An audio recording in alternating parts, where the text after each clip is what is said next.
মক্কা থেকে মদিনাল মুনাওয়ারা আসলেন। অনেকদিন আল্লাহর হাবিবের খোঁজ খবর ছিল না। কাফেররা উরওয়া ইবনে মাসউদ নামে এক লোকরে পাঠাইছেন, যাও মদিনায় গিয়ে দেখে আসো নবীজি কি অবস্থায় আছে, আমাদের ব্যাপারে তার পরবর্তী পদক্ষেপ কি, গোয়েন্দার কাজ করে সব রিপোর্ট দিবা। কিন্তু উরওয়া ইবনে মাসউদ কয়েকদিন থেকে রাসূলুল্লাহর মায়ায় পড়ে গেছেন। সুবহানাল্লাহ। পড়ে আয়েশা যা তথ্য দিছেন সব মুসলমানদের পক্ষে গেছে। সুবহানাল্লাহ কইতে মন চায় না? কাফেররা বলল, উরওয়া কি দেখে আসলা বলো। উরওয়া বলে, আল্লাহর হাবিবের দরবার ছাড়া আগে আমি কত দরবারে গেলাম, কত রাজার বাড়ি গেলাম, নবীজির দরবারে যেই বিচিত্র দৃশ্য দেখেছি, আল্লাহর কসম এমন দৃশ্য আর আমি পৃথিবীর কোথাও দেখি না। বলে, উরওয়া কি দেখলা?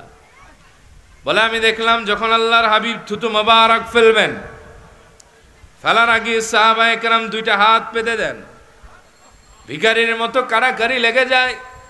এই সাহাবী বলেন, ওগো আল্লাহর হাবিব আপনি আমার একটু থুতু মোবারক দেন। ওই সাহাবী বলেন, হুজুর আপনি আমার একটু দেন।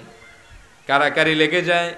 যেই আল্লাহর হাবিবের নূরময় থুতু মোবারক কারো হাতের ভেতরে পড়ে, সাহাবী সামান্য থুতু মোবারককে বরকত হিসেবে নিয়ে চেহারা আর দেহের ভেতরে মাখতে মাখতে হাসতে হাসতে তার বাড়িতে চলে যায়।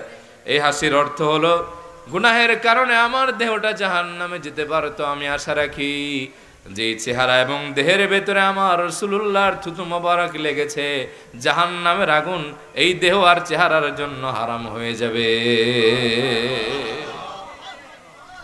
বলে, আর কি দেখলাম? বলে, দেখলাম ওয়াইদা তাওয়াদ্দান নবী সাল্লাল্লাহু আলাইহি ওয়াসাল্লাম কাদু ইয়াকতাতিলুনা আলা ওযুহি।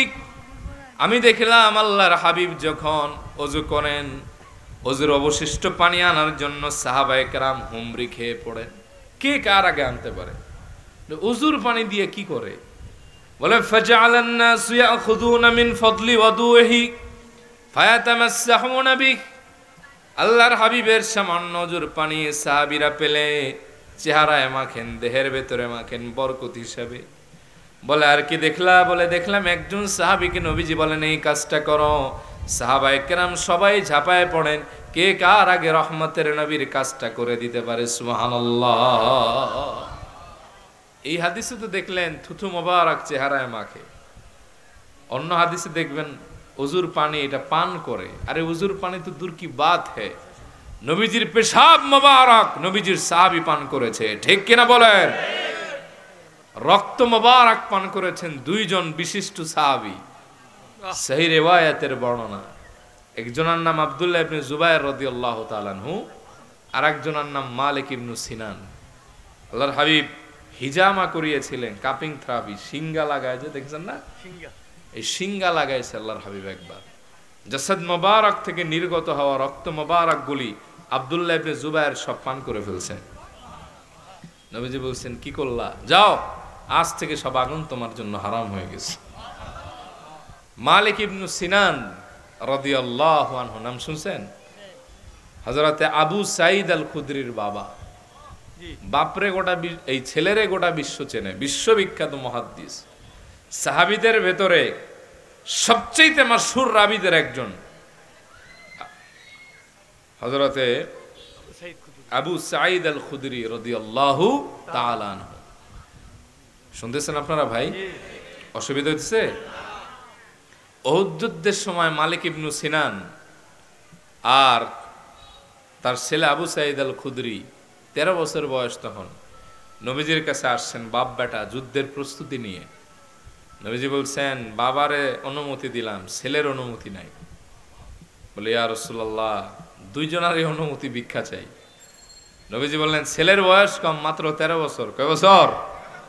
দেখেন কেমন আশেক বাপ। বলে, ইয়া রাসূলুল্লাহ যদি বেয়াদবি না নেন আমি একটু কথা বলতে চাই। আমার ছেলে 13 বছর বয়স, কিন্তু আমি তো তার বাপ। আমার ছেলে যেহেতু আমার নিজের সন্তান, আমি এর ব্যাপারে ভালো জানি। 13 বছরের হলেও এর শরীরের হাড্ডিগুলি শক্ত, কাফেরদের সাথে একাই 100। সুবহানাল্লাহ। নবীজি বললেন, বয়স কম, অনুমতি নাই, বাবা যাও। মালিক ইবনু সিনান চলে আসলেন উহুদের ময়দানে।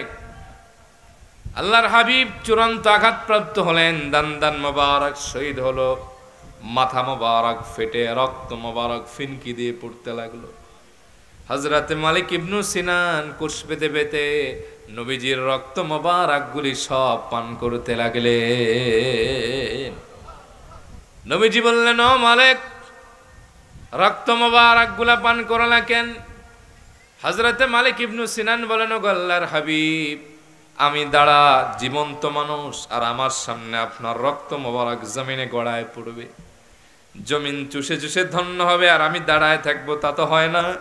ও আল্লাহর হাবিব, আমি বরকতের আশায় আপনার রক্ত মোবারক গুলি পান করে ফেলেছি। নবীজি বললেন, যাও, আজ থেকে তোমার জন্য দুইটা সুসংবাদ। এক নম্বরে, মালিক, কোন ব্যক্তি যদি আমার প্রবাহিত একেবারে তাজা রক্ত কারো শরীরে প্রবাহমান দেখতে চায়, সেজন্য তুমি মালিক ইবনু সিনান রে দেখে। দ্বিতীয় হলো, আমি রসুলের জাসাদ মোবারকের নির্গত হওয়া রক্ত মোবারক একবার যার দেহের ভেতরে ঢুকে যায়, দুনিয়া কিংবা আখিরাতের কোনো আগুন কিন্তু আর তার শরীর জ্বালাতে পারে না।